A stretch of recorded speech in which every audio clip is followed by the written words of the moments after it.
Hello viewers, welcome to Ekam IAS academy. మనందరికీ తెలిసిన విషయమే, ఈ మార్చ్ 17న సండే రోజు ఏపీపీఎస్సీ గ్రూప్ 1 ప్రిలిమ్స్ జరగబోతుంది. సో ఈ ప్రిపరేషన్‌లో భాగంగా మీ ప్రిపరేషన్ ఇంకొంచెం కాన్ఫిడెంట్‌గా మార్చడానికి మా వంతు ప్రయత్నంగా కొన్ని చూసుకోవాల్సిన అంశాలు ఏంటి అనేది డిఫరెంట్ సబ్జెక్ట్స్ నుంచి ఇక్కడ లిస్టింగ్ చేయడం జరుగుతుంది. సో మీరు డిఫరెంట్ సెక్షన్స్ ఏమైతే ఉన్నాయో ఆ సెక్షన్స్ నుంచి మోస్ట్ ఇంపార్టెంట్ టాపిక్స్ ఏంటి ఒకసారి, ఎందుకు అంటే ఆల్రెడీ మీరు ప్రిపరేషన్ అనేది ఫైనల్ స్టేజ్‌కి ఈ టైంకి వచ్చే ఉంటుంది. సో ఎవరైతే మీ ప్లాన్ ఆల్రెడీ ప్లానింగ్ చేసుకుని దాన్ని ఎగ్జిక్యూట్ చేస్తున్నారో వాళ్ళు అలానే కంటిన్యూ చేయండి. సో లాస్ట్ 3 డేస్ ఉంది కాబట్టి ఈ 3 డేస్‌లో మీరు ఎంత రివైజ్ చేశారనే దాన్ని బట్టి మీ అవుట్‌పుట్ కూడా డిపెండ్ అయి ఉంటుంది. సో కన్‌ఫ్యూజన్ లేకుండా క్లారిటీగా ఉండటానికి రివిజన్ అనేది చాలా ఇంపార్టెంట్ రోల్ ప్లే చేస్తుంది. సో మీరు గుర్తుపెట్టుకోవాల్సిన విషయం ఏంటి ఇక్కడ? సో ఆల్రెడీ చదువుతున్న వాళ్ళు మీ ప్లాన్‌ని, మీ షెడ్యూల్‌ని మార్చుకొని కొత్తగా ఇక్కడ చదవొద్దు. ఏమీ చదవొద్దు. ఎవరు రికమెండ్ చేసినా చదవొద్దు. బట్ ఇక్కడ మేము ఈ వీడియోలో భాగంగా మీకు తీసుకొస్తున్న అంశాలు ఏంటి అంటే మీ ముందుకి మెయిన్‌గా కొన్ని పర్టిక్యులర్ సబ్జెక్ట్స్ నుంచి ఈ రీసెంట్‌గా ఎప్పుడైనా కొన్ని ఎగ్జామ్స్, ఏదైనా మీరు కాంపిటీటివ్ ఎగ్జామ్స్ చూస్తే ప్రతి ఎగ్జామినర్‌కి కొన్ని సెట్ ఆఫ్ ప్రిఫరెన్సెస్ ఉంటాయి. ఆర్ బ్లూ ప్రింట్స్ ఉంటాయి. వాళ్ళకి అంటే ఈ ఏరియాస్ నుంచి క్వెషన్స్ అనేవి కామన్‌గా మనం అబ్జర్వ్ చేస్తాం.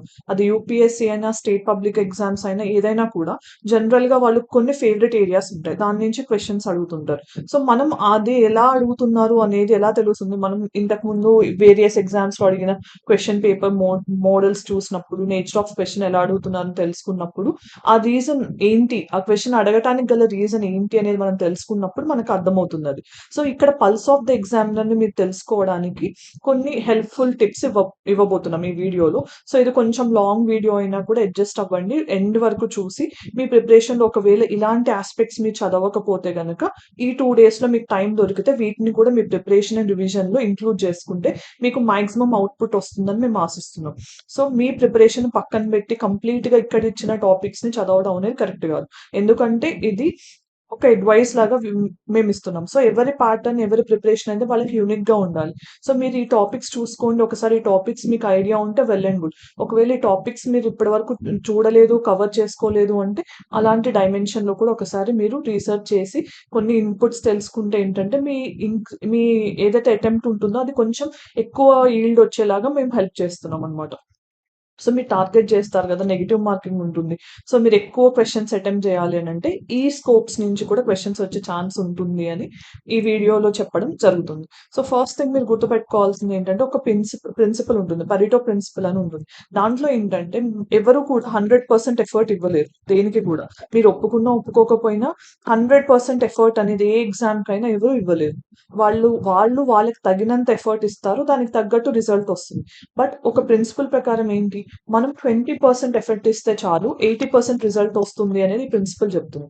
మరి ఇది ఎలా సాధ్యమవుతుంది అని అంటే ఈ 20% ఎఫర్ట్ ఎలా ఇవ్వాలి? ఏదైతే షార్ట్‌గా ఉంటాయో అదే నేను ఇందాక చెప్పింది మీకు. పల్స్ ఆఫ్ ద ఎగ్జామినర్ తెలుసుకోవాలి. అంటే వాళ్ళ నాడి ఎలా ఉంటుంది? అంటే వాళ్ళు ఏ ఏరియాస్ మీద ఎప్పుడు ఫోకస్ చేస్తుంటారు?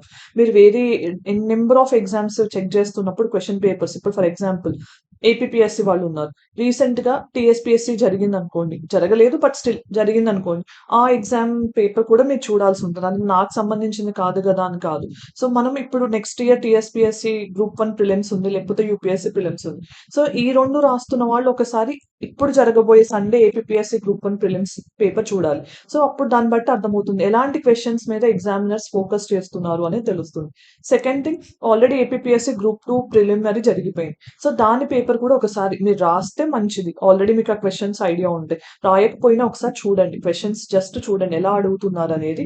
స్కోప్ ఎక్కడి వరకు వెళ్తుందనేది మనకు అర్థమవుతుంది. ఈ 20% ఎఫర్ట్‌లో మెయిన్ రోల్ ప్లే చేసేవి ఇవి. సో మనం ఎక్కడి నుంచి అడుగుతున్నారో తెలుసుకొని దాని మీద మనం ఫోకస్ చేస్తే అది మన ప్రిపరేషన్‌లో 20% అవుతుంది. బట్ మనకి రిజల్ట్ అనేది ఎక్కువ వస్తుంది. ఇదే ప్రిన్సిపల్ మెయిన్ ఉద్దేశ్యం అన్నమాట. సో ఇది మీ ఎప్పుడూ కూడా ఏ ఎగ్జామ్‌కైనా, నాట్ ఓన్లీ ఏపీపీఎస్సీ గ్రూప్ 1, ఏ ఎగ్జామ్‌కైనా మీకు ఈ ప్రిన్సిపల్ వర్తిస్తుంది. మీరిలా ఇంప్లై చేసుకుంటే మీ ప్రిపరేషన్‌లో దీన్ని అప్లై చేసుకొని మీ ప్రిపరేషన్‌లో భాగంగా చేసుకుంటే డెఫినిట్‌గా మీకు సక్సెస్ వస్తుంది. So without any further delay మనం స్టార్ట్ చేద్దాం ఇక్కడ. ఫస్ట్ మీకున్న మెయిన్ సెక్షన్ ఏంటి? History and culture. So history అనే పార్ట్ మీకు తెలిసిందే, స్టాటిక్ పార్ట్. స్టాటిక్ అంటే దీని నుంచి మనకి క్వెషన్స్ ఆల్మోస్ట్‌గా పర్టిక్యులర్ టాపిక్స్ నుంచి వస్తాయి. కరెంట్ అఫైర్స్ ఓరియెంటెడ్‌గా ఏముండవు. సో ఇక్కడ ఏంటి మెయిన్‌గా ఏన్షియంట్ ఇండియాలో ఇక్కడి వరకు మీరు గుర్తుపెట్టుకోవాల్సిన main important things. Indus Valley civilisation గురించి, Vedic age, later Vedic, Rigvedic age, ఆ టైంలో ఉన్న బుక్స్, లేకపోతే ఉపనిషద్స్, వేదాస్ ఇలాంటి వాటి రిలేటెడ్ క్వెషన్స్ వస్తాయి. లిటరేచర్, సోషల్ కండిషన్స్ ఏంటి, రిలీజియస్ కండిషన్స్ ఏంటి, వాళ్ళు ఎలాంటి వాటిని నమ్మేవాళ్ళు. ఓకే. మీకు తెలిస్తే లేటర్ వేదిక్‌కి, ఎర్లీ వేదిక్‌కి చాలా డిఫరెన్సెస్ వచ్చాయి. సొసైటల్ డిఫరెన్సెస్ కానీ, రిలీజియస్ ఆస్పెక్ట్స్ కూడా ఇలాంటివి ఫోకస్ చేయాల్సి ఉంటుంది. దెన్ అశోక రోల్ అనేది చాలా చాలా ఇంపార్టెంట్. అశోక కాంట్రిబ్యూషన్స్ ఏంటి, ఆయన కన్‌స్ట్రక్ట్ చేసిన స్తూపాస్ ఏంటి, ఆయన ఇచ్చిన ప్రిన్సిపల్స్ ఏంటి, రాక్ ఎడిక్ట్స్ ఏంటి, ఇలాంటి వాటి మీద నార్మల్‌గా క్వెషన్స్ వస్తాయి. దాంతో పాటు మౌర్యాస్ అండ్ శాతవాహనాస్ అనేది చాలా చాలా ఇంపార్టెంట్. ఆర్కిటెక్చర్‌లోనే కాదు, అడ్మినిస్ట్రేషన్‌లో కూడా వాళ్ళ గురించి క్వెషన్ డెఫినెట్‌గా వస్తుంది. దెన్ బుద్ధిజం అండ్ జైనిజం గురించి కూడా క్వెషన్స్ అడుగుతారు. బుద్ధిజం అండ్ జైనిజంలో లిటరేచర్ ఆస్పెక్ట్స్ అడగొచ్చు, ఆర్కిటెక్చరల్ ఆస్పెక్ట్స్ అడగొచ్చు, లేకపోతే వాళ్ళ బేసిక్ ప్రిన్సిపల్స్ ఏంటి, బుద్ధిజం దేన్ని నమ్ముతుంది, జైనిజం దేన్ని నమ్ముతుంది, లేకపోతే ఏది నమ్మదో అడగొచ్చు.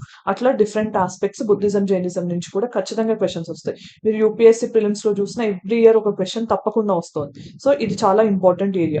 తర్వాత గుప్తాస్, వీళ్ళ అడ్మినిస్ట్రేషన్ ఏంటి, ఈ టైంలో మనకి జరిగిన ఆర్కిటెక్చరల్ థింగ్స్ ఏంటి. సో మీరు గుర్తుంటే గుప్తాది గోల్డెన్ ఏజ్ అంటాం. సో ఈ గోల్డెన్ ఏజ్ అనేది ఎందుకు మనం అంటాము, లిటరేచర్ ఆస్పెక్ట్స్ లో ఏంటి, కాళిదాస్ కానీ, లేకపోతే కుమారగుప్తా టైంలో మనకి నలంద యూనివర్సిటీ కానీ, బుద్ధిజం కానీ, లేకపోతే డిఫరెంట్ థింగ్స్, ఇవన్నీ కూడా మీరు ఇక్కడ చూసుకోవాల్సి ఉంటుంది. Then foreign travellers. So APSC previous year papers చూస్తే మనకి ఫారిన్ ట్రావెలర్స్ గురించి ఖచ్చితంగా ఒకటో రెండో క్వెషన్స్ వస్తున్నాయి. వాళ్ళ లిటరేచర్ ఏంటి, లేకపోతే వాళ్ళు వాళ్ళ బుక్స్ లో ఏం చెప్పారు అని కొన్ని స్టేట్మెంట్స్ ఇచ్చి దీంట్లో ఏది చెప్పారు ఏం లేదు అనేది, లేకపోతే మ్యాచ్ ద ఫాలోయింగ్ టైప్ లో క్వెషన్స్ అడుగుతున్నారు. సో ఇది కూడా చూసుకోవాల్సిన అంశం. అంటే ఇది ఫారిన్ ట్రావెలర్స్ అనేది ఏన్షియంటే కాదు, మెడివల్ టైంలో కూడా వాళ్ళు ఎప్పుడైతే, ఇప్పుడు ఫర్ ఎగ్జాంపుల్ విజయనగరం ఉందనుకోండి, విజయనగర టైంలో చాలా మంది ఫారిన్ ట్రావెలర్స్ అకౌంట్స్ ఉన్నాయి మనకి. సో వాళ్ళు ఎవరెవరి టైంలో వచ్చారు, ఏ డీటెయిల్స్ ఇచ్చారు ఆ టైంలో, వాళ్ళు ఏ కంట్రీ నుంచి వచ్చారు, వాళ్ళ బుక్స్ ఏంటి, ఇవన్నీ కూడా మీరు గుర్తుపెట్టుకోవాల్సి ఉంటుంది. తర్వాత ఏ కింగ్డమ్ చదువుతున్నా మీరు, లిటరేచర్ ఏంటి, ఆ టైంలో ఫేమస్ బుక్స్ ఏంటి. ఫర్ ఎగ్జాంపుల్ ఇప్పుడు హర్షవర్ధన ఉన్నాడు. హర్షవర్ధన్ అని ఆయనకు ఆయనే పోయెట్. సో 3 బుక్స్ రాసారు ఆయన. సో అలాంటి లిటరేచర్ ఆస్పెక్ట్స్ ఏంటి? కింగ్ ఒకవేళ ఆయనే బుక్స్ రాస్తే చాలా ఇంపార్టెంట్ అవుతుంది. తర్వాత ఆర్కిటెక్చర్, అడ్మినిస్ట్రేషన్ ఎలా ఉంది ఆ టైంలో? అడ్మినిస్ట్రేటివ్ ఆస్పెక్ట్స్ అనేవి చాలా ఇంపార్టెంట్‌గా అడుగుతారు. అంటే వాళ్ళు ఎలాంటి సిస్టమ్స్ ఫాలో అయ్యారు ల్యాండ్ రెవెన్యూలో, టాక్సేషన్‌లో. ఇప్పుడు మనం ఢిల్లీ సల్తనత్ చూస్తే ఫస్ట్ టైమ్ వాళ్ళు సాలరీస్ క్యాష్‌లో ఇవ్వడం జరిగింది సోల్జర్స్‌కి. సో డిఫరెంట్ థింగ్స్, హార్స్‌ని కూడా డిమార్కేట్ చేస్తూ బ్రాండింగ్ ఆఫ్ హార్సెస్ చేశారు.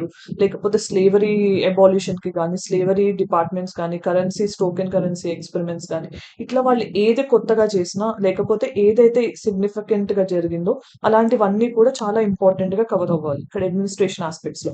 ఆర్కిటెక్చర్ అంటే ఆ పర్టికులర్ కింగ్డమ్. ఫర్ ఎగ్జాంపుల్ మనకి రీసెంట్ గా యునెస్కో వరల్డ్ హెరిటేజ్ సైట్ లో హోయసలా టెంపుల్స్, ఎన్సెంబుల్స్ అనేది జాయిన్ అవ్వడం జరిగింది. సో హోయసలా అంటే ఎవరి టైంలో కన్స్ట్రక్ట్ చేశారు, ఆ మెయిన్ కింగ్ ఎవరు దాని వెనక. సో ఇలాంటివి తెలుసుకోవాలి. అలానే ఈ ఆంధ్రప్రదేశ్‌లో మెయిన్ టెంపుల్స్ ఏంటి? ఇలాంటి వాటి కన్‌స్ట్రక్షన్ ఏంటి? ఇవి కూడా తెలుసుకోవాల్సి ఉంటుంది. మోస్ట్ ఇంపార్టెంట్‌లీ మెడివల్ ఇండియాలో ముఘల్స్ అండ్ ఢిల్లీ సల్తనట్ స్కిప్ చేయకుండా చదవాల్సిన అంశాలు. ఖచ్చితంగా వీటి రెండిటి నుంచి క్వెషన్స్ వస్తాయి. ముఘల్స్ గురించి వాళ్ళు అడ్మినిస్ట్రేటివ్ ఆస్పెక్ట్స్ అడగొచ్చు, ఆర్కిటెక్చర్ ఆస్పెక్ట్స్ అడగొచ్చు, లేకపోతే కింగ్ గురించి ఆయన కాంట్రిబ్యూషన్స్ గురించి కూడా అడగొచ్చు. సో ఇలాంటి 2 ముఘల్స్ అండ్ ఢిల్లీ సల్తనట్ 2 కూడా చాలా చాలా ఇంపార్టెంట్. సో మీరు ఆల్రెడీ చదువుంటే ఈ టైంని కొంచెం సద్వినియోగం చేసుకొని ఇలాంటి వాటిని రివైజ్ చేస్తే మీకు 20% ఎఫర్ట్‌కి 80% సక్సెస్ వస్తుంది అనేది దీని మెయిన్ ఇంటెన్షన్ అన్నమాట. సో విజయనగర అనేది చాలా చాలా important topic. So every year 1 or 2 questions వస్తున్నాయి. సో దీన్ని కూడా కంప్లీట్ చేయండి. విజయనగరాలో ఫారిన్ ట్రావెలర్స్ ఎవరు?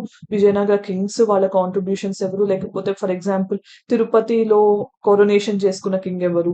లేకపోతే తుంగభద్ర మీద మనకి రిజర్వాయర్ డ్యామ్ కన్స్ట్రక్ట్ చేసింది ఎవరు? కృష్ణదేవరాయ ఆయన లిటరేచర్ ఆస్పెక్ట్స్ ఏంటి? లేకపోతే ఆయన టైంలో ఉన్న అష్టదిగ్గజాస్ ఎవరు? సో, ఇలాంటి వాటి మీద కూడా క్వెషన్స్ వచ్చే ఛాన్స్ ఉంటది. And then modern India. Modern ఇండియాకొచ్చేసరికి బ్రిటిష్ అడ్వెంట్‌లో బ్రిటిష్ గాని, యూరోపియన్ పవర్స్ ఎక్కడెక్కడ వాళ్ళ ఫ్యాక్టరీస్ ఎస్టాబ్లిష్ చేశారో అదొకసారి చూసుకోండి. తర్వాత బ్రిటిష్ వల్ల మెయిన్‌గా మనకు కొన్ని వార్స్ జరిగాయి గదా! For example Anglo Mysore wars కానీ, ఆంగ్లో కర్ణాటిక్ వార్స్ కానీ, ఇట్లాంటి వార్స్ వాటి ట్రీటీస్ ఇవి కూడా చూసుకోవాల్సుంటుంది. బట్ ఫస్ట్ మోస్ట్ ఇంపార్టెంట్‌గా చూడాల్సిందేంటి బ్రిటిష్ ఇండియాలో ఉన్న acts.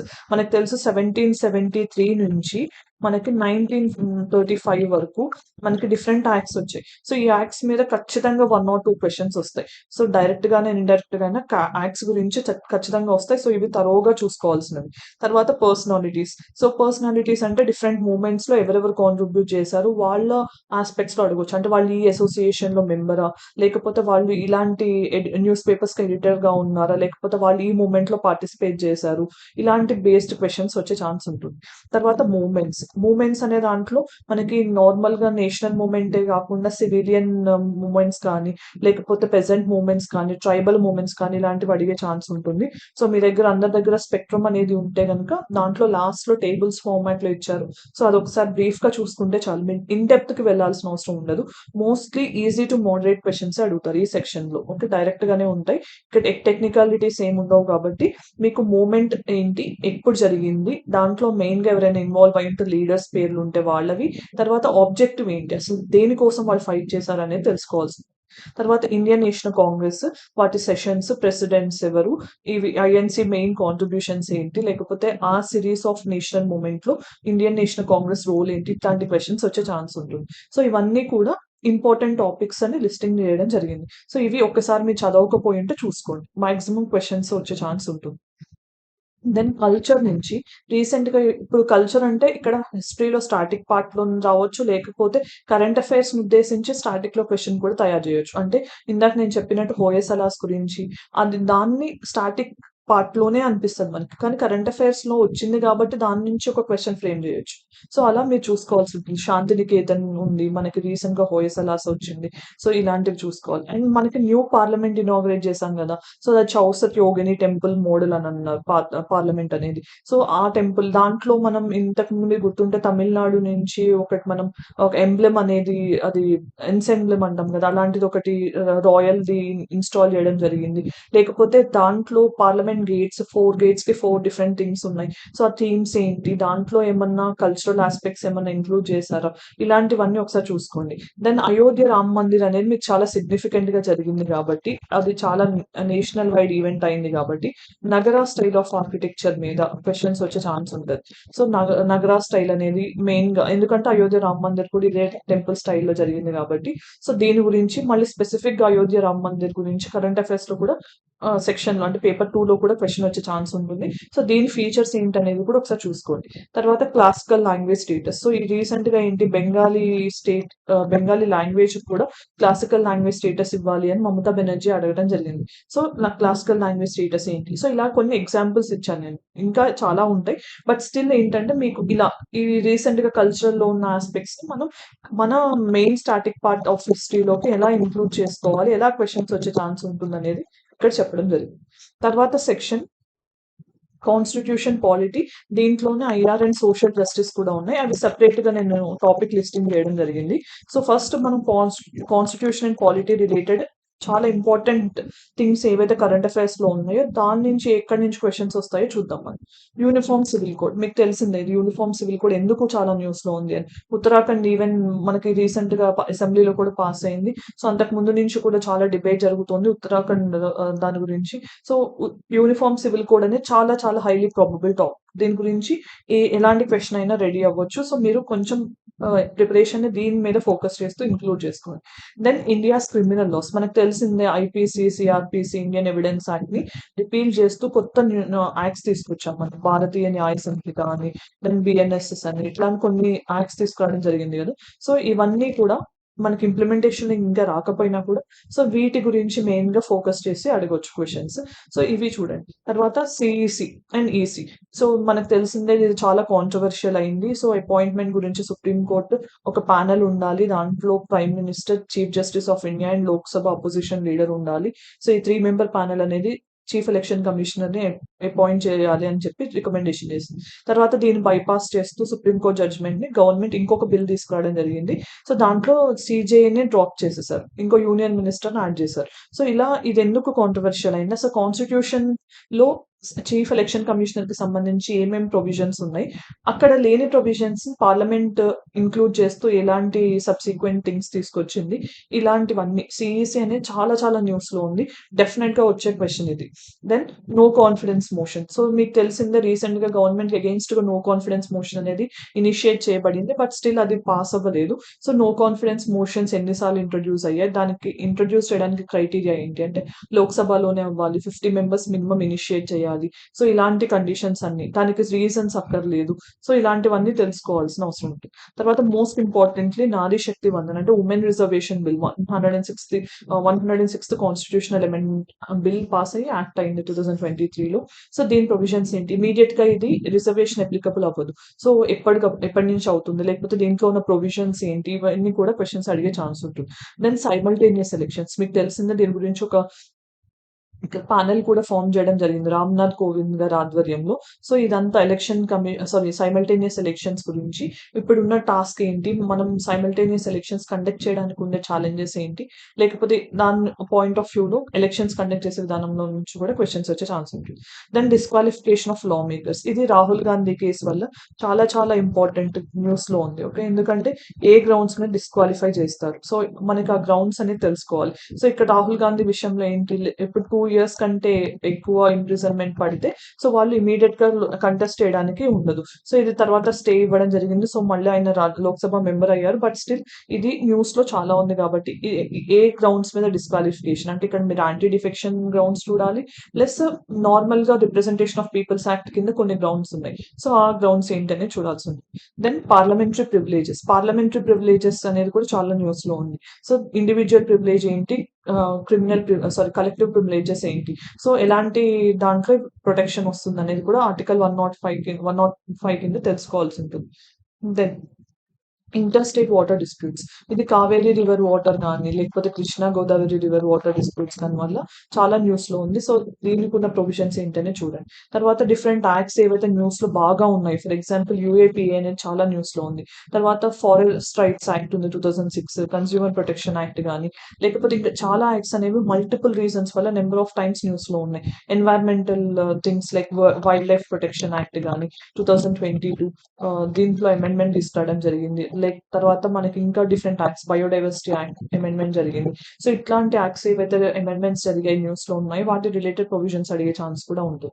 Then role of governor. ఇది చాలా కాంట్రోవర్షియల్ అయింది. మనకు తెలిసిందే. సో, తమిళనాడు గవర్నర్ అసలు బిల్స్ కేసెంట్ ఇవ్వట్లేదని, తెలంగాణ గవర్నర్ ఇవ్వట్లేదని, ఆ కేసు ఈవెన్ సుప్రీం కోర్ట్‌కెళ్ళడం జరిగింది. సుప్రీం కోర్ట్ కూడా కొన్ని గైడ్‌లైన్స్ ఇవ్వడం జరిగింది. సో, ఇలాంటి కాంటెక్స్‌లో గవర్నర్‌కున్న పవర్స్ ఏంటి? డిస్క్రిషనరీ పవర్స్ ఎప్పుడున్నాయి? ఆయన ఎప్పుడు advice of council of ministers follow అవ్వాలి?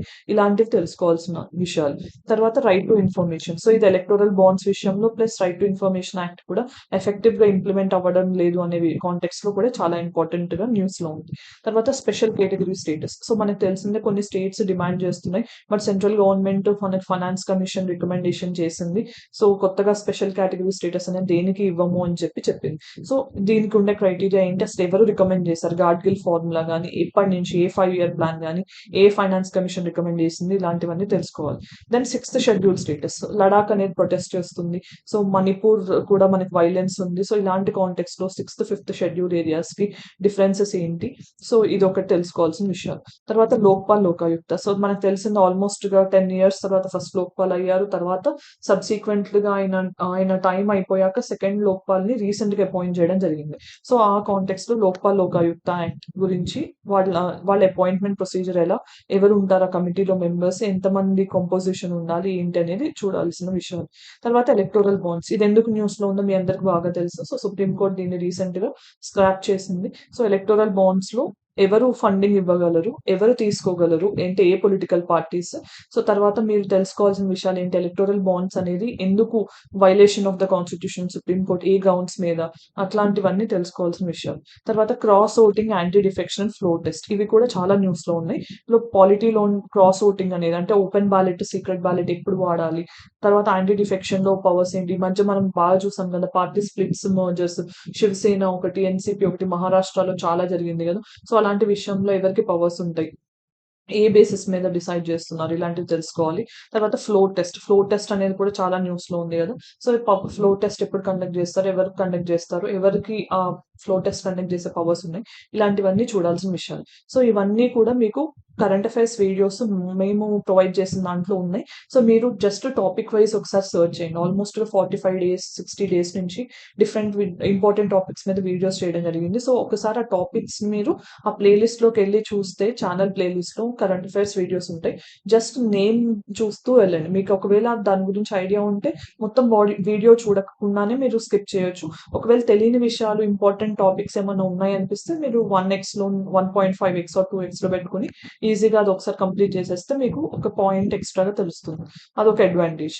సో దెన్ ఐఆర్ కి సంబంధించి ఎలాంటి క్వశ్చన్స్, ఎస్సీఓ ఒకటి న్యూస్ లో ఉంది, బ్లాక్ సీ గ్రీన్ డీల్, ఇది రష్యా యుక్రెయిన్ వార్ కాంటెక్స్ట్ లో జరిగింది. తర్వాత బిమ్స్టెక్ ఒకటి, 25 years కంప్లీట్ అయింది. ఇది సిపిటిపిపి, ఎందుకంటే యూకే అనేది ఫస్ట్ యూరోపియన్ కంట్రీ, ఇది దీంట్లో జాయిన్ అయింది. సో బ్రిక్స్ లో న్యూ మెంబర్స్ జాయిన్ అయ్యారు. సో ఎవరైతే ఆ న్యూ మెంబర్స్ అనే దాని మీద కూడా క్వశ్చన్స్ వచ్చే ఛాన్స్ ఉంటుంది. తర్వాత ఇండియా G20, సో G20 ఇండియాలో జరిగింది కదా. సో ఆ కాంటెక్స్ట్ లో మనం India middle east economic corridor కానీ దీన్ని అనౌన్స్ చేయడం జరిగింది. సో ఏ కంట్రీస్ దీంట్లో భాగస్వామ్యం ఉంది అనేది తెలుసుకోవాలి. తర్వాత ఆఫ్రికన్ యూనియన్ అనే దాన్ని పర్మనెంట్ మెంబర్ ఆఫ్ G20గా తీసుకున్నాం మనం. సో దీని గురించి కూడా మీకు తెలుసుకోవాలి. తర్వాత గ్లోబల్ బయోఫ్యూయల్ అలయన్స్ అనేది కూడా G20 కాంటెక్స్ట్ లో అనౌన్స్ చేసాం. సో ఏ కంట్రీస్ దీంట్లో మెంబర్షిప్ తీసుకున్నాయి. సో ఇలాంటివన్నీ తెలుసుకోవాలి. తర్వాత అబ్రహం అకార్డ్స్, సో ఇదే మెయిన్ రీజన్ మనకి అబ్రహం అకార్డ్స్ వెస్ట్ ఏషియాలో. సో I2U2 ఫామ్ అవ్వడం అయింది. తర్వాత ఈ అబ్రహం అకార్డ్స్ ఎవరి మధ్యలో సైన్ అయింది. తర్వాత 5 ILNs ఏంటి ఏంటి. తర్వాత ఇజ్రాయెల్ హమస్ వార్. సో ఈ కాంటెక్స్ట్ లో మీరు తెలుసుకోవాల్సింది ఏ గ్రూప్స్ ఎవరిని సపోర్ట్ చేస్తున్నాయి, దాంతో పాటు లొకేషన్ ఇస్ చాలా important. So Israel Palestine location based questions వచ్చే ఛాన్స్ ఎక్కువ ఉంటుంది. ప్లస్ ఆ టైంలోనే రెడ్ సీ మీద అటాక్స్ జరగకుండా ఆపరేషన్ ప్రాస్పెరిటీ గార్డియన్ అనేది యుఎస్ లాంచ్ చేసింది. సో ఇలాంటివన్నీ ఇక్కడ అడిగే విషయాలు. దెన్ ఇండియా మాల్దీవ్స్, మీకు తెలిసిందే మాల్దీవ్స్ మినిస్టర్స్ అనేవాళ్ళు మన ఇండియన్ ప్రైమ్ మినిస్టర్ మీద కామెంట్స్ చేశారని చెప్పి చాలా కాంట్రవర్సీ అయింది. సో మాల్దీవ్స్ లొకేషన్ అనేది చాలా ఇంపార్టెంట్. మాల్దీవ్స్ ఏ గ్రూపింగ్ లో ఉంది అనేది అడగొచ్చు, లేదా ఇండియా మాల్దీవ్స్ రిలేషన్స్ మీద ఏదైనా క్వశ్చన్ అడగొచ్చు. లక్షద్వీప్ మీద లొకేషన్స్ మీద కూడా క్వశ్చన్ అడిగే ఛాన్స్ ఉంటుంది ఈ కాంటెక్స్ లో. ఇది నగర్నో కరాబక్ రీజన్ అనేది చాలా ఇంపార్టెంట్ గా న్యూస్ లో ఉంది. సో ఐఆర్ లో మీరు ఎప్పుడు చదువుతున్నా ఇంపార్టెంట్ డిస్ప్యూట్స్ ఏవైతే అంటే ఒక రోజు 2 రోజులు ఉన్నాయి కాదు. సో ఆల్మోస్ట్ గా కొన్ని వీక్స్ నుంచి, కొన్ని మంత్స్ నుంచి డిస్ప్యూట్స్ బాగా జరుగుతూనే ఉన్నవి ఉంటాయి కదా. ఇజ్రాయెల్ పాలస్తీన్ కానీ, రష్యా యుక్రెయిన్ కానీ, ఇది అర్మేనియా అజర్బైజాన్ మధ్య జరిగింది, ఇలాంటి కాన్ఫ్లిక్ట్స్. ఓకే, సో ఇవన్నీ కూడా సూడాన్ లో జరిగింది. సో ఇలాంటివన్నీ రీజన్స్ అనేవి ఒకసారి చూసుకుంటే మీకు మార్చ్ ద ఫాలోయింగ్ లో కానీ, లేకపోతే డైరెక్ట్ గా ఈ రీజన్ ఎక్కడ, ఏ దేనికి సంబంధించిందని కూడా క్వశ్చన్స్ అడిగే ఛాన్స్ ఉంది. తర్వాత international court of justice, international criminal court, ఈ రెండు కూడా బాగా న్యూస్ లో ఉన్నాయి. సో వీటి మెయిన్ డిఫరెన్సెస్ ఏంటి, ఇండియా దేంట్లో మెంబర్ దేంట్లో కాదు అనేది చూసుకోవాలి. తర్వాత ఇది IPF అనేది పెసిఫిక్ ఎకనామిక్ ఫ్రేమ్వర్క్ అని ఉంది మనకి. సో ఇది ఏ కాంటెక్స్ట్ లో లాంచ్ చేశారు, దీంట్లో ఎవరు మెంబర్స్ అనేది చూసుకోండి. Interpole and notices, red notice అని ఇట్లా ఇవన్నీ చాలా న్యూస్ లో ఉన్నాయి. సో ఇంటర్పోల్ ఎక్కడ ఫంక్షన్ చేస్తుంది, ఏ ఆస్పెక్ట్స్ లో, ఇండియా నుంచి ఇంటర్పోల్ లో కోఆర్డినేటింగ్ ఏజెన్సీ ఏంటి, ఇలాంటివన్నీ చూసుకోవాలి. తర్వాత నాటో చాలా చాలా ఇంపార్టెంట్ గా న్యూస్ లో ఉంది. ఎందుకంటే మనకి రీసెంట్ గా స్వీడన్ అండ్ ఫిన్లాండ్ అనే కంట్రీస్ దీంట్లో జాయిన్ అవ్వడం జరిగింది. అండ్ రష్యా యుక్రెయిన్ వార్ కూడా మెయిన్ గా నాటో రీజన్స్ వల్లనే స్టార్ట్ అయిందనే విషయం నాకు తెలిసింది. సో ఇది బాగా తెలుసుకోవాల్సిన టాపిక్ అన్నమాట. నాటో గురించి అసలు ఎప్పుడు ఫామ్ అయింది, ఏ ట్రీటీ, Article 5 అంటే ఏంటి, నాటో మెంబర్స్ ఎవరు, ఇలాంటి క్వశ్చన్స్ వచ్చే ఛాన్స్ ఉంటుంది. తర్వాత సోషల్ జస్టిస్ అనేది కూడా సెకండ్ సెక్షన్ లోనే ఉంది. దీంట్లో ఆయుష్మాన్ భారత్ రిలేటెడ్. సో ఇది ఎప్పుడు హెల్త్ లో చాలా ఇంపార్టెంట్ కాబట్టి గవర్నమెంట్ చాలా ప్రెస్టీజియస్ గా తీసుకున్న ప్రాజెక్ట్. రీసెంట్ గా డిజిటల్ ఇనిషియేటివ్ కూడా దీంట్లో భాగంగా తీసుకొస్తున్నారు, డిజిటల్ హెల్త్ కార్డ్స్ అని. సో అది తెలుసుకోవాలి. తర్వాత ఎల్జీబీటీక్యూ రైట్స్ గురించి సుప్రీం కోర్ట్ రీసెంట్ గా ఒక జడ్జ్మెంట్ పాస్ చేసింది, అది తెలుసుకోవాల్సిన విషయం. తర్వాత నోబెల్ పీస్ ప్రైజ్ అనేది ఇరాన్ లో ఉమెన్స్ రైట్స్ కోసం ఫైట్ చేసిన ఆమెకి ఇచ్చారు. సో ఇది ఒక చూడాల్సిన విషయం. తర్వాత ఏజ్ ఆఫ్ కన్సెంట్ అనేది అది చాలా న్యూస్ లో ఉంది. సరోగసీ ఉంది, ప్రేరణ ప్రోగ్రామ్. తర్వాత అసలు ఈ ఇయర్ మీరు రిపబ్లిక్ డే కూడా చూస్తే నారీ శక్తి అనే ప్రతి దాంట్లో గవర్నమెంట్ ఈవెన్ బడ్జెట్ లో కూడా ఉమెన్ అనేది main pillar of the government అని చెప్పారు. సో ఇలాంటి women focused schemes like POSH act, prevention of sexual harassment, లేకపోతే ఇలాంటి గవర్నమెంట్ ఆఫ్ ఇండియా ఏవైతే ఉమెన్ కి హెల్ప్ అవడానికి government schemes, for example recent గా నమోదీది స్కీమ్ అని drone act, drone related programme కానీ, ఇట్లా డిఫరెంట్ థింగ్స్ ఏవైతే ఉమెన్ లెడ్ ఇనిషియేటివ్స్ ని ఎంకరేజ్ చేస్తున్నారో అవి తెలుసుకోవాల్సి ఉంటుంది. ప్లస్ ఎస్టీ స్టేటస్ అనేది కూడా. సో ఎస్టీ స్టేటస్ కోసం చాలా ట్రైబ్స్ డిమాండ్ చేస్తున్నాయి డిఫరెంట్ పార్ట్స్ లో. సో ఇది తెలుసుకోవాలి. దాంతో పాటు రిజర్వేషన్ ఆస్పెక్ట్స్ తెలుసుకోవాలి. రిజర్వేషన్ మీద కూడా కొన్ని క్వశ్చన్స్ వచ్చే ఛాన్స్ ఉంటుంది. తర్వాత ఎస్ఆర్ సర్వే అనేది రీసెంట్ గా రిలీజ్ అయింది. సో ఎడ్యుకేషన్ రిలేటెడ్, ఇది ఎవరు ఎన్జిఓ ప్రథమ్ అనేది రిలీజ్ చేస్తారు. సో వాళ్ళ ఫైండింగ్స్ మీద కూడా క్వశ్చన్స్ వచ్చే ఛాన్స్ ఉంటుంది. దెన్ థర్డ్ సెక్షన్ మీకు ఇండియన్ ఎకానమీ అండ్ ప్లానింగ్, దాంతో పాటు ఆంధ్రప్రదేశ్ ఎకానమీ అండ్ ప్లానింగ్ ఉంటుంది. సో నేను ఇండియన్ ఎకానమీ అండ్ ప్లానింగ్ లో మెయిన్ గా చూసుకోవాల్సిన విషయాలు ఏంటి నేషనల్ లెవెల్లో అని చెప్తున్నాను. సో ఇక్కడ ఇండియన్ బడ్జెట్ అంటే మనకి మొన్న జరిగిన interim budget plus economic survey full fledged గా ఇవ్వకపోయినా వాళ్ళు 10 years విజన్ డాక్యుమెంట్ లాగా ఇచ్చారు. సో దాని మీద మెయిన్ గా వాళ్ళు బడ్జెట్ లో ఏదైనా కొత్తగా ఇనిషియేషన్ అనౌన్స్ చేస్తే అవి ఫోకస్ చేయాలి. ప్లస్ ఈ 10 years లో వాళ్ళు అబ్జర్వ్ చేసిన మెయిన్ అచీవ్మెంట్స్ ఏంటి, ఇలాంటి వాటి మీద కూడా క్వశ్చన్స్ వచ్చే ఛాన్స్ ఉంటుంది. దాంతో పాటు national multi dimensional poverty index నీతి ఆయోగ్ ఇస్తుంది, అదొకటి చూడాలి. క్రిప్టో కరెన్సీస్ రిలేటెడ్, తర్వాత national bank RBI's digital currency ఉంది కదా మనకి, అదొకటి చూసుకోవాలి. తర్వాత national logistic policy, periodic labour force survey report 22-23 మీద ఎంఎస్ స్వామినాథన్ గారికి భారత రత్న ఇవ్వడం జరిగింది. ప్లస్ ఆయన లాస్ట్ ఇయర్ చనిపోవడం కూడా జరిగింది కదా. సో దాని మీద కూడా క్వశ్చన్స్, గ్రీన్ రెవల్యూషన్ కానీ ఇలాంటి రిలేటెడ్ క్వశ్చన్స్ వచ్చే ఛాన్స్ ఎక్కువ ఉంటుంది. తర్వాత క్రిటికల్ అండ్ స్ట్రాటజిక్ మినరల్స్, దీని మీద కూడా గవర్నమెంట్ చాలా ఎక్కువ ఫోకస్ చేస్తుంది. క్రిటికల్ మినరల్స్ అంటే ఏంటి, సో కొన్ని లిస్ట్ ఆఫ్ క్రిటికల్ మినరల్స్ ఇచ్చి దీంట్లో ఏది అవును కాదు అని అడగొచ్చు. లేకపోతే ఇండిసెస్ అనొచ్చు, లేకపోతే గ్లోబల్ అంటే for example global innovation index కానీ, గ్లోబల్ హంగర్ ఇండెక్స్ కానీ, ఇంకా డిఫరెంట్ రీసెంట్ గా వచ్చిన రిపోర్ట్స్ ఇండిసెస్ మీద క్వశ్చన్స్ వచ్చే ఛాన్స్ ఉంటుంది. దీంట్లో ఇండియాస్ ర్యాంకింగ్ ఎంత, లాస్ట్ ఇయర్ ఎంత, ఈ ఇయర్ ఎంత, పెరిగిందా తగ్గిందా, ఇవి చూసుకోండి. ఎవరు రిలీజ్ చేస్తున్నారు ఇలాంటివి చూసుకోవాలి. దెన్ పిఎం గతిశక్తి ఇనిషియేటివ్, సో ఇలాంటివి మెయిన్ ఇంపార్టెంట్ ఏరియాస్ ఫోకస్ చేయాల్సినవి. దాంతో పాటు ఇండియా రీసెంట్ గా 4th లార్జెస్ట్ స్టాక్ మార్కెట్ అయింది, ఇది చూడాలి. తర్వాత 16th ఫైనాన్స్ కమిషన్ ఏర్పాటు చేయడం జరిగింది. సో దాని మీద స్టాటిక్ పార్ట్ లో అడగొచ్చు, ఎవరు అపాయింట్ చేశారు చైర్మన్ మెంబర్స్ గా, వాళ్ళ మీద అడగొచ్చు. లేదంటే constitutional aspects of finance commission మీద కూడా అడగొచ్చు. దెన్ పేమెంట్స్ బ్యాంక్, మీకు తెలిసింది పేటిఎం దాని మీద ఆర్బీఐ అనేది సీరియస్ అయింది, యాక్షన్ తీసుకుంది. ఎందుకు పేమెంట్స్ బ్యాంక్స్ అసలు ఫంక్షనింగ్ ఏంటి, ఇవి తెలుసుకోవాలి. తర్వాత house hold consumption survey, expenditure survey అనేది కూడా మనకు రీసెంట్ గా న్యూస్ లో ఉంది. దాని మెయిన్ ఫైండింగ్స్ ఏంటి కూడా ఒకసారి చూసుకోండి. తర్వాత ఎంఎస్పీ అనేది కూడా చాలా మెయిన్ కాంట్రవర్షియల్ అయింది కదా. ఎందుకు అంటే ఫార్మర్స్ ప్రొటెస్ట్, దీనికి లీగల్ బ్యాకింగ్ ఇవ్వాలని ఫార్మర్స్ ప్రొటెస్ట్ చేశారు కదా. సో ఈ ఆస్పెక్ట్స్ కూడా మీరు బాగా ఫోకస్ చేసి చూడాల్సిన విషయాలు.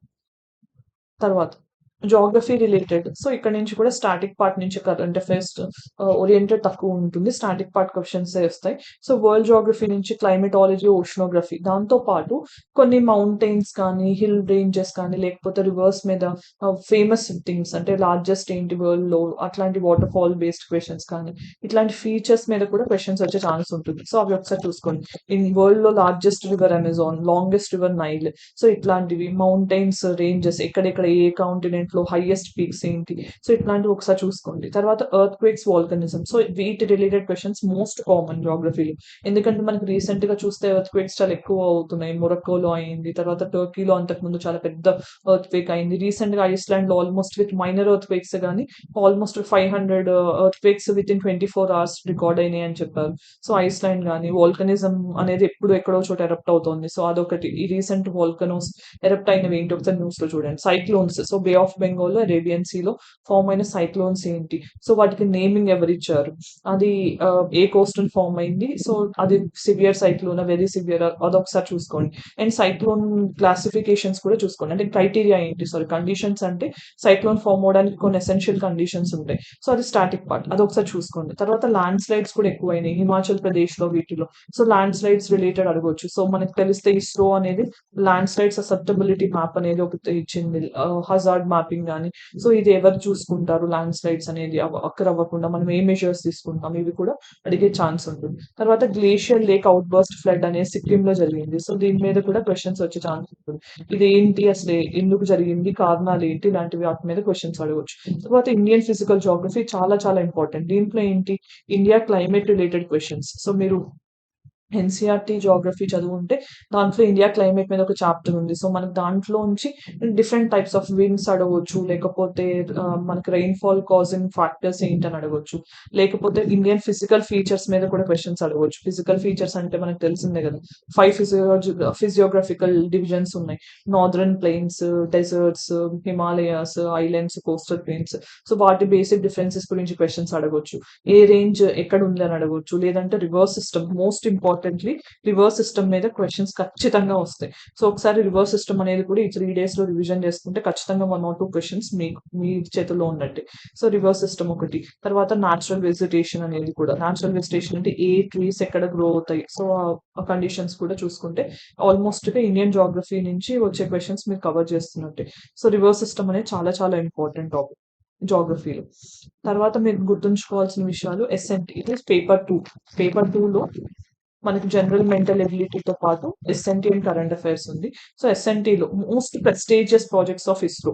సో చంద్రయాన్ 3, ఆదిత్య 11 ఈ రెండు సక్సెస్ఫుల్ అయినాయి. సో చంద్రయాన్ 1, 2, 3కి డిఫరెన్సెస్ ఏంటి, చంద్రయాన్ 3 మెయిన్ అచీవ్మెంట్స్ ఏంటి అనేది తెలుసుకోండి. ఆదిత్య 11 అనేది first sun mission of India, so solar mission. So the main components ఏంటి, సో మనం ఏం అచీవ్ చేయాలనుకుని ఆదిత్య 11 లాంచ్ చేసాం. సో ఇప్పుడు గగన్యాన్ అనే దానికి 3 ఆస్ట్రోనాట్స్ ని కూడా మనకి అనౌన్స్ చేశారు కదా, నేమ్స్ అనేది. సో వాళ్ళ నేమ్స్ ఒకసారి చూసుకోండి. ప్లస్ గగన్యాన్ ప్రాజెక్ట్ లో మనం ఎన్ని టెస్ట్ ట్రయల్స్ చేస్తున్నాము, ఎలా అచీవ్ చేయాలనుకుంటున్నాం, ఎన్ని డేస్ వాళ్ళు లో ఎర్త్ ఆర్బిట్ లో ఉంటారు, అవన్నీ కూడా ఒకసారి చూసుకోండి. దాంతో పాటు రీసెంట్ గా ఇస్రో సెకండ్ లాంచ్ పోర్ట్ ని రిలీజ్ చేసింది కదా, సో అనౌన్స్ చేసింది కదా, ఈవెన్ కులశేఖరపట్నం తమిళనాడులో. అదొకసారి చూసుకోండి, ఇది కూడా అడిగే ఛాన్స్ ఉంటుంది. దెన్ మనకి most important thing black holes మీద క్వశ్చన్స్ అడిగే ఛాన్స్ ఉంటుంది. తర్వాత green hydrogen, not only green hydrogen, ఎందుకంటే government green hydrogen mission announce చేసింది. దాంతో పాటు వేరియస్ వెరైటీస్ ఆఫ్ హైడ్రోజన్, అంటే బ్రౌన్ హైడ్రోజన్ అన్నా లేకపోతే బ్లూ హైడ్రోజన్, ఈ డిఫరెన్సెస్ ఏంటి అనేది తెలుసుకోండి. తర్వాత ఎకోసైడ్ అనేది చాలా ఇంపార్టెంట్ న్యూస్ లో ఉంది. ఎందుకంటే రీసెంట్ గా ఒక కంట్రీ ఎకోసైడ్ ని క్రిమినల్ యాక్ట్ గా చట్టం లాగా చేయడం జరిగింది. అంటే ఎకోసైడ్ అంటే ఏంటి, మనం ఎన్వైరన్మెంట్ ని డామేజ్ చేస్తుంటే దాన్ని ఎకోసైడ్ లాగా కన్సిడర్ చేస్తారు. సో అలాంటి యాక్ట్స్ ఏదైనా చేస్తే అది క్రిమినల్ యాక్ట్ గా చేయడానికి కొన్ని కంట్రీస్ ఈ మధ్య లాస్ తీసుకొస్తున్నాయి. అది చాలా చాలా ఇంపార్టెంట్ న్యూస్ లో ఉంది. ఇలాంటి ఆస్పెక్ట్స్ కూడా కరెంట్ అఫైర్స్ లో ఎస్ఎన్టీ లో అడిగే ఛాన్స్ ఉంటుంది. దెన్ క్రయోజనిక్ ఇంజన్ కొత్తగా వాడుతున్నాం అన్నింటిలో మనం. సో దీంట్లో బేసిక్ ఫీచర్స్ మీద క్వశ్చన్స్ అడగవచ్చు. నాసా సోసరిక్స్ asteroid sample mission, so asteroids నుంచి శాంపుల్ వెనక్కి తీసుకోవడానికి నాసా ఒక మిషన్. సో దీని గురించి అడగవచ్చు. ఏ ఆస్ట్రాయిడ్, బెన్ను ఆస్ట్రాయిడ్ నుంచి. సో ఇలాంటి క్వశ్చన్స్ అడిగే ఛాన్స్ ఉంటుంది. దెన్ మనకు తెలిసిన స్లిమ్ మిషన్, జపాన్ అనేది లూనార్ మిషన్ లాంచ్ చేసింది, అంటే స్లిమ్. సో ఏ కంట్రీ లాంచ్ చేసిందని అడగొచ్చు. దాని ఆబ్జెక్టివ్స్ అడగొచ్చు. ఎన్నో కంట్రీ అవుతుంది ఇలా అచీవ్ చేయడం వల్ల అని అడగొచ్చు. తర్వాత నార్మల్ గా మనకి ఎస్ఎన్టీలో ఎలాంటి క్వశ్చన్స్ అడుగుతారు అని అంటే, ఫస్ట్ స్పేస్ రిలేటెడ్ గుర్తుపెట్టుకోవాలి, డిఫెన్స్ రిలేటెడ్ ఇక్కడ రావచ్చు, కరెంట్ అఫైర్స్ లో రావచ్చు. దెన్ బయోటెక్నాలజీ మీద అడుగుతారు. బయోటెక్నాలజీలో మనకి ఏంటి, రీసెంట్ గా వ్యాక్సిన్ డెవలప్మెంట్స్ కానీ, లేదంటే మనకి జిఎం క్రాప్స్ రిలేటెడ్ కానీ, ఫుడ్ రిలేటెడ్ ఇలాంటివన్నీ కూడా, జెనెటిక్ మోడిఫికేషన్స్ ఇవన్నీ కూడా బయోటెక్నాలజీలో వస్తాయి. స్పేస్ మిషన్స్ మన ఇండియా మీద ఫోకస్ చేయండి, ప్లస్ అదర్ కంట్రీస్ నేమ్స్ తెలుసుకుంటే చాలు. మెయిన్ గా వాటి ఆబ్జెక్టివ్ నేమ్ తెలుసుకుంటే చాలు, డెప్త్ గా అవసరం లేదు.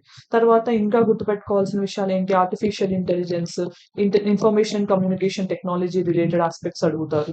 దాంతో పాటు నానో టెక్నాలజీ ఆస్పెక్ట్స్ అడుగుతున్నారు రీసెంట్ గా, ఇది చాలా ఇంపార్టెంట్ న్యూస్ లో ఉంది. సో ఇలాంటివన్నీ కవర్ చేస్తే మీరు ఒకసారి సెక్షన్ వైజ్ ఇవన్నీ కవర్ అయిపోతాయి దాంట్లో. So malaria vaccine, first and second malaria vaccine recent గా వరల్డ్ అప్రూవ్ చేసినవి ఏంటి, దాంతో పాటు గ్రీన్ అమోనియా గవర్నమెంట్ ఎక్కువ ఫోకస్ చేస్తుంది. గ్రీన్ అమోనియా వల్ల బెనిఫిట్స్ ఏంటి, దాని ప్రాసెస్ ఏంటి, నానో యూరియా కూడా మనం ప్రొవైడ్ చేస్తున్నాం. నానో డిఏపి మీద ఈసారి ఇంట్రిమ్ బడ్జెట్ లో కూడా ఫోకస్ చేశారు. సో దీని అడ్వాంటేజెస్ ఏంటి, సో ఇది తెలుసుకోవాల్సిన విషయాలు SNT లో భాగంగా. తర్వాత డీప్ ఫేక్స్ అనేది కూడా చాలా న్యూస్ లో ఉంది. దీంట్లో అయినా ఆర్టిఫిషియల్ ఇంటెలిజెన్స్ ఏంటి, మనకి రీసెంట్ గా గ్లోబల్ AI సమ్మిట్ జరిగింది. దాంట్లో భాగంగా న్యూ ఢిల్లీ డిక్లరేషన్ అనేది ఏంటి అది తెలుసుకోవాలి.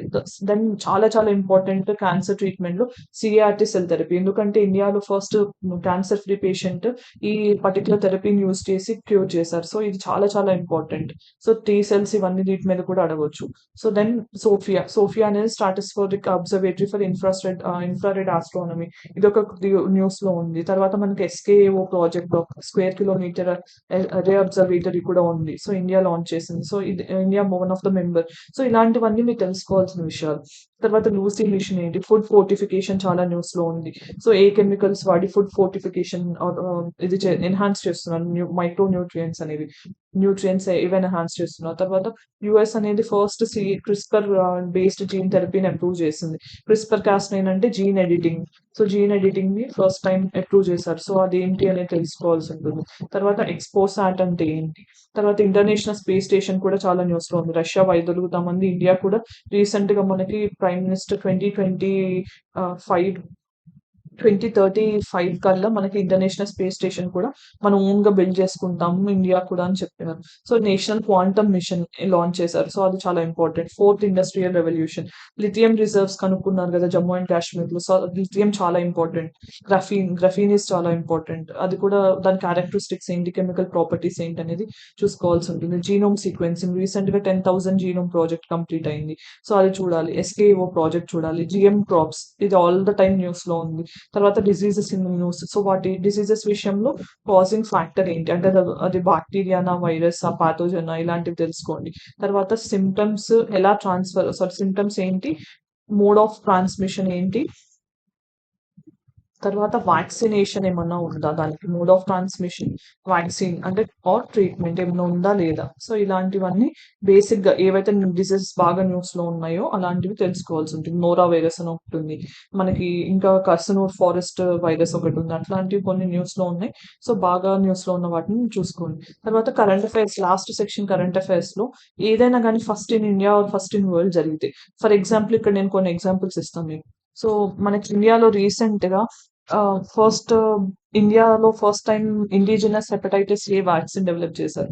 సో ఎవరు డెవలప్ చేశారు, ఆ వ్యాక్సిన్ ఏంటి, హెపటైటిస్ ఏకి రిలేటెడ్ ఏంటి అని తెలుసుకోండి. లైక్ ఎన్వైర్న్మెంట్ లో చూస్తే ఇండియాలో first ever tri state vulture survey చేశారు. వల్చర్ అంటే రాబందుల మీద సర్వే, 3 స్టేట్స్ కలిపి చేశారు. సో అలాంటి ఫస్ట్ టైం జరిగింది. తర్వాత వరల్డ్ లో ఫస్ట్ టైమే మెలనిస్టిక్ టైగర్ అంటే నల్ల టైగర్ సఫారీ అనేది ఒడిస్సాలో ఒక పర్టికులర్ ఏరియాలో సిమ్లిపల్ బయోస్ఫియర్ రిజర్వ్ లో టైగర్ రిజర్వ్ లో చేయడం జరిగింది. సో ఇలాంటివి వరల్డ్ లో ఫస్ట్ టైం అది ఇండియా నుంచి. సో ఇది ఒకటి అడగొచ్చు. లేకపోతే రీసెంట్ గా సునీల్ భారతి మిట్టల్ మనకి ఎయిర్టెల్ చైర్మన్ ఉన్నారు కదా, సో ఆయనకి ఫస్ట్ టైం ఈ కింగ్ స్టాల్ అనే ఆయన కింగ్ అయినప్పటి నుంచి ఫస్ట్ నైట్ హుడ్ ఇచ్చింది ఈయనకే అనమాట. సో ఫస్ట్ ఇండియన్ సిటిజన్ ఎవరు ఈ నైట్ హుడ్ తీసుకున్నదని కూడా అడగొచ్చు, సునీల్ భారతి మిట్టల్. లేకపోతే శశి థరూర్ కి రీసెంట్ గా మనకి ఫ్రాన్స్ హైయెస్ట్ సివిలియన్ అవార్డు ఇచ్చారు.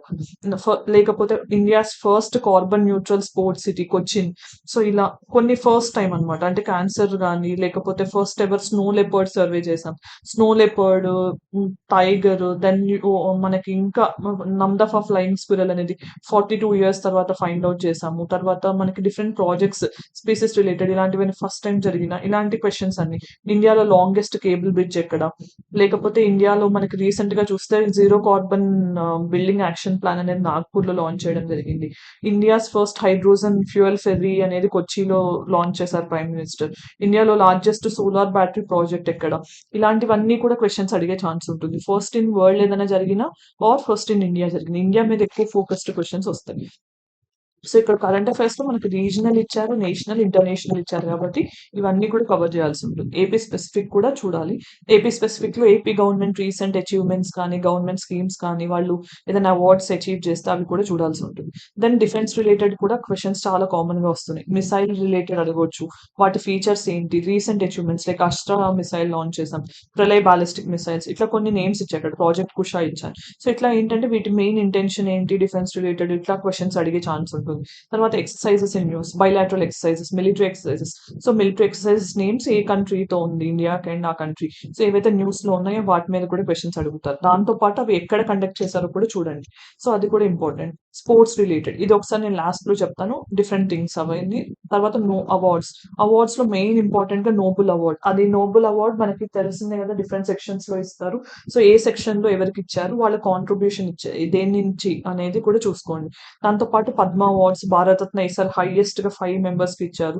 సో అది చాలా ఇంపార్టెంట్. పద్మ అవార్డ్స్ ఏపీ నుంచి ఎవరు తీసుకున్నారు, విభూషణ్ పద్మభూషణ్ ఎవరికి వచ్చింది, భారతరత్న ఎవరికి వచ్చిందనే చూడండి. తర్వాత రామన్ మెగ్సెస్ అవార్డు వచ్చింది, జ్ఞాన్పీఠ్ 58 జ్ఞాన్పీఠ్ అవార్డ్స్ వచ్చాయి. తర్వాత Dadasaheb Phalke life time achievement awards, సాహిత్య అకాడమీ అవార్డ్స్, ఇట్లాంటివన్నీ రీసెంట్ గా ఉన్న అవార్డ్స్, ఫేమస్ అవార్డ్స్ ఏవైతే న్యూస్ లో ఉన్నాయో అవి కూడా ఒకసారి చూసుకోండి.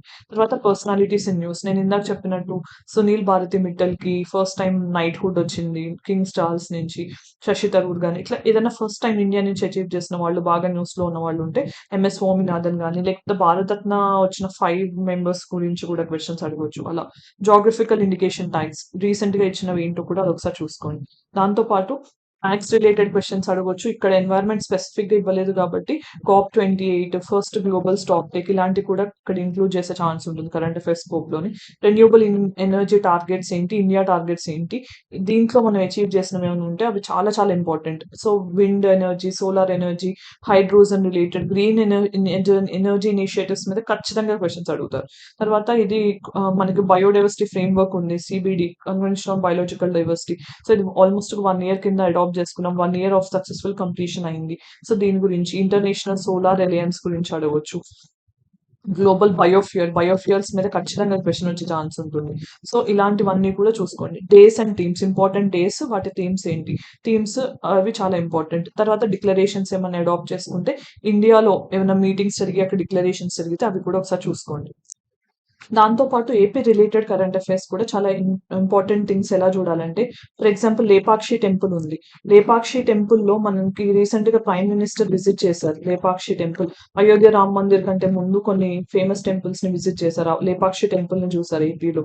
సో దీని గురించి ఒకసారి చూడండి. తర్వాత పొంగనూరు కౌని మనం ప్రైమ్ మినిస్టర్ దగ్గర తీసుకుని ఫీడింగ్ చేస్తున్నట్టు ఒకసారి ఇమేజెస్ బయటకు వచ్చాయి. సో పొంగనూరు కౌస్ అనేది కూడా ఆంధ్రప్రదేశ్ నుంచి. ఇలాంటివన్నీ కూడా మీరు AP specific national important events ఏం జరిగాయనేవి కూడా చూడండి.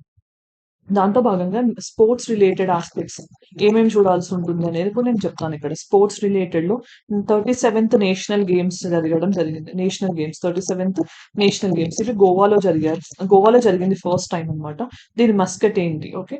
సో అండ్ మీకు తెలుసుకోవాల్సిన విషయం ఏంటంటే, దీంట్లో first time Punjabi martial art Gatka అనేది ఇంక్లూడ్ చేయడం జరిగింది. సో ఇలాంటి ఆస్పెక్ట్స్ చూడాలి. తర్వాత యుఎస్ ఓపెన్, టెన్నిస్ లో US open, Australian open, French open, Wimbledon, ఇవన్నీ ఎవరు గెలుచుకున్నారు అనేది కూడా చాలా మోస్ట్ ఇంపార్టెంట్ ఏరియా. తర్వాత 2028 ఒలింపిక్స్ కి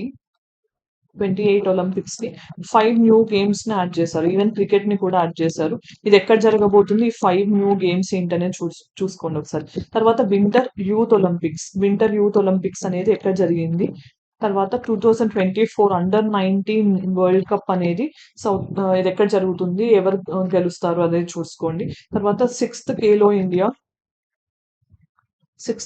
ఇండియా యూత్ గేమ్స్ అనేది ఎక్కడ జరిగింది. తర్వాత మనకి ఏషియన్ గేమ్స్ జరిగింది 2023లో.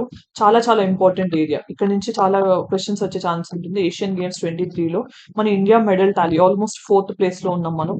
సో 107 మెడల్స్ వచ్చాయి, 28 గోల్డ్ మెడల్స్ వచ్చాయి. సో ఎవరెవరికి గోల్డ్ వచ్చింది, ఫస్ట్ టైం చూస్తే అన్ను రాణి అనే ఆమెకి first Indian women to win a gold medal in javelin throw. So అలాంటివన్నీ ఫస్ట్ టైం జరిగినవి. ఫ్లాగ్ బేరర్స్ ఎవరు, ఎందుకంటే ఏషియన్ గేమ్స్ లోనే చరిత్రలోనే ఫస్ట్ టైం ఇద్దరు ఫ్లాగ్ బేరర్స్ గా ఉన్నారు. సో ఇండియా నుంచి ఎవరు ఇద్దరు ఫ్లాగ్ బేరర్స్, వీటి మస్కట్ ఏంటి, ఇలాంటివన్నీ చూసుకోవాల్సిన విషయాలు.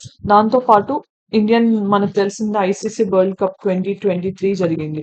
అది ఆల్మోస్ట్ మనకి 12 ఇయర్స్ తర్వాత ఇండియాలో జరిగింది. So final match Narendra Modi stadium Ahmedabad లో జరిగింది. ఇండియా ప్లేస్ ఏంటి, సో దాంతో పాటు మస్కట్ ఏంటి. దీంట్లో 2 మస్కట్స్ ఉన్నాయి మనకి, ఫీమేల్ అండ్ మేల్ ఉంది. వాటికి 2 నేమ్స్ ఇచ్చారు, అదొకసారి చూసుకోండి. 2023 వరల్డ్ కప్ తో పాటు ICC world cup, T20 world cup కూడా 2024లో జరగబోతుంది. దీనికి వెస్ట్ ఇండీస్ అను యుఎస్ 2 హోస్ట్ చేస్తున్నాయి. సో ఇది ఒకసారి చూసుకోండి. తర్వాత మనకి ఐసీసీ ఉమెన్స్ 2020 వరల్డ్ కప్ అనేది ఆస్ట్రేలియా గెలిచింది మళ్ళీ. సో, సౌత్ ఆఫ్రికాని డిఫీట్ చేస్తూ అది చూసుకోండి. బట్ ఇంట్రెస్టింగ్‌గా ఏంటంటే ఐసీసీ అండర్-19 వరల్డ్ కప్ అనేది ఫస్ట్ టైమ్ జరిగితే ఉమెన్స్‌లో అది ఇండియా గెలవడం జరిగింది. సో, ఇలాంటివి తెలుసుకోవాలి. దాంతో పాటు కొన్ని చిన్న చిన్న ఫ్యాక్ట్స్ అంటే లైక్ వాంఖేడే స్టేడియంలో సచిన్ టెండూల్కర్ స్టాచ్యూ ఇనాగ్రేట్ చేశారు.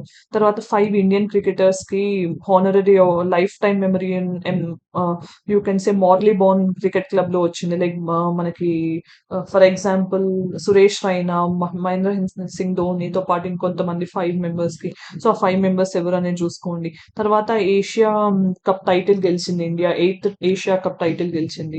సో, రీసెంట్‌గా వరల్డ్ కప్‌లో ఓన్లీ ఇదే కాకుండా వరల్డ్ కప్‌లో రికార్డ్స్ కూడా చూడండి. అంటే ఫర్ ఎగ్జాంపుల్ విరాట్ కోహ్లీ, సచిన్ టెండూల్కర్‌ని బైపాస్ చేసి 50 ఓడీఐ సెంచరీస్ చేసి highest number of ODI centuries చేసిన పర్సన్‌గా వరల్డ్ రికార్డ్ అయింది. తర్వాత రోహిత్ శర్మ ఒక రికార్డ్ నెలకొల్పారు. అంటే 5 సారీ వరల్డ్ కప్‌లో 50 సిక్సెస్ ఒక పర్సన్ కొట్టడం అనేది రికార్డ్ అన్నమాట.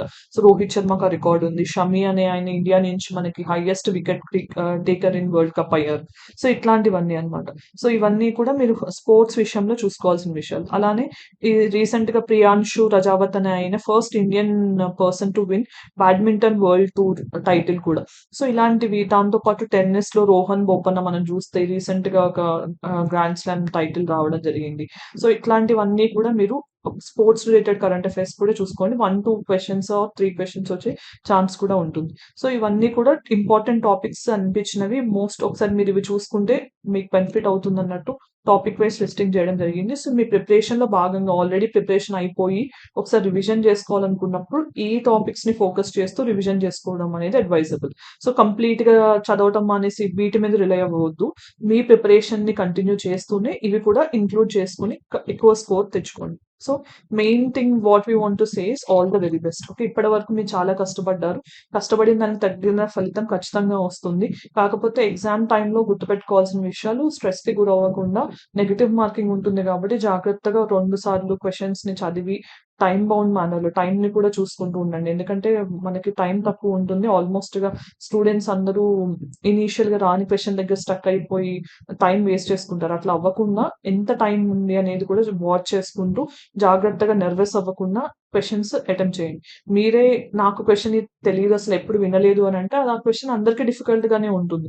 సో, అలాంటి క్వెషన్స్ జోలికి వెళ్ళకుండా నెగెటివ్‌లో మార్క్స్ లూజ్ చేసుకోకుండా మనకున్న కాన్ఫిడెంట్ ఏరియాస్ ఏంటి? ఫర్ ఎగ్జాంపుల్ ఫస్ట్ పేపర్ మొత్తం కూడా 4 సెక్షన్స్ డివైడ్ చేశారు. సో, మీరు ఏ సెక్షన్‌లో స్ట్రాంగ్ ఉంటే ఆ సెక్షన్ నుంచి స్టార్ట్ చేయండి.